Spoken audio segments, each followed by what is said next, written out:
कहानी का नाम छोटी सवारी का हुड। एक बार की बात है, एक बड़े जंगल में एक छोटी सी झोपड़ी थी।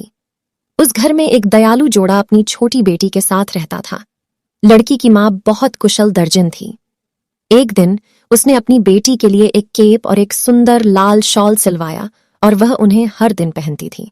इस कारण उस दिन से सभी लोग उसे लिटिल राइडिंग हुड कहने लगे। एक दिन उसकी माँ ने उसे बुलाया और कहा, मेरी प्यारी लड़की, मैं तुमसे यह कहना चाहता हूं कि इस मक्खन और फलों के केक के साथ घर पर बनी रोटी को अपनी दादी के पास ले जाओ।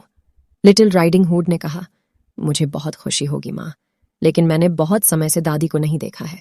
मुझे डर है कि मैं भूल गया कि उसका घर कहाँ है और कैसा दिखता है। माँ ने उत्तर दिया, मेरी प्यारी लड़की, मुझे यकीन है कि अगर तुम चलोगे तो तुम्हें याद रहेगा। छोटा घुड़सवार डाकू जंगल की ओर चला गया। उसके हाथ में एक विकर की टोकरी थी जिसमें उसने दादी का खाना रखा था और उस पर एक लाल कपड़ा रखा था। वह जंगल के रास्ते पर चलते हुए धीरे धीरे गाती थी और दुनिया को गुजरते हुए देखती थी। एक जंगली भेड़िए ने छोटी सवारी वाले डाकू का मधुर गीत सुना। भेड़िया एक दुष्ट और लालची प्राणी था और वह नाश्ते के लिए छोटे घोड़े को खाना चाहता था, लेकिन उन्होंने ऐसा करने की हिम्मत नहीं की क्योंकि पास में ही एक लकड़हारा अपने कुत्ते के साथ काम कर रहा था। लेकिन भेड़िया खुद को बिल्कुल भी नहीं रोक सका क्योंकि उसका स्वभाव उसे ऐसा करने की इजाजत नहीं देता था।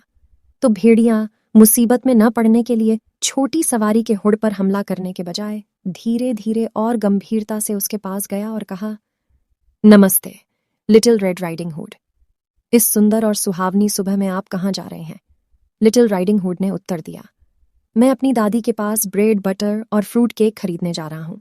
भेड़िए ने पूछा, तुम्हारी दादी कहाँ रहती हैं प्यारी लड़की? उसने जवाब दिया, जंगल के बीच में। भेड़िए ने धीमी आवाज में कहा, हाँ, मैं उस घर को जानता हूं, लेकिन मुझे अभी जाना होगा। अलविदा छोटी बच्ची, अपना बहुत अच्छे से ख्याल रखना। तुम जैसी छोटी लड़की के लिए जंगल बहुत खतरनाक है। इससे पहले कि लिटिल रेड राइडिंग हुड के पास भेड़िए को जवाब देने का समय होता, वह जा चुका था। कृपया लाइक, शेयर और सब्सक्राइब करें।